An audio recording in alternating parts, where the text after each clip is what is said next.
মানুষের যারা মানুষের দ্বারা সব সম্ভব এটা শুধু বলার কথা নাকি সেটা কিছু করা যায়? আমি আমার লিমিট জানি না।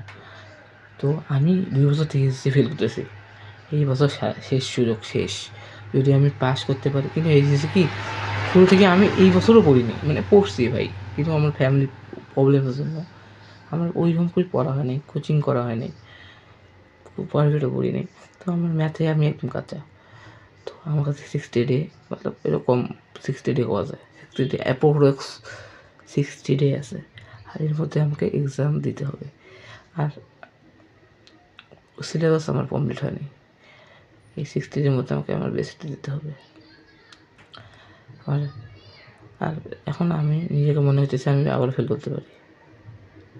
আর গণিতের স্যার বলছে 2 মাসে ম্যাথের সিলেবাস কমপ্লিট করা ইম্পসিবল, শুধু পাস করার চিন্তা করো।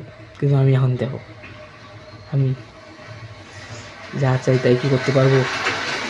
আমি এখন এই ক্লাসের চিন্তা করতে হবে, পাস করার চিন্তা করা যাবে না। আর সবাই বলতেছে পাস করার চিন্তা করো, কিন্তু না, অনেকবার পাস করার চিন্তা করি, ফেল করছি। এখন ডাইরেক্ট এ প্লাস না না, এমনকি চেষ্টা করিয়ে ফল এটা পাবো না, ফল আমি এ প্লাসই পাবো ইনশাল্লাহ। তো রেডি চ্যালেঞ্জ থাকবে, নিজের লিমিট ক্রস করি ফেলাই আর এ প্লাসের চেষ্টা করি। আমিও ভালো স্টুডেন্ট, দেখা দেবো বাবা।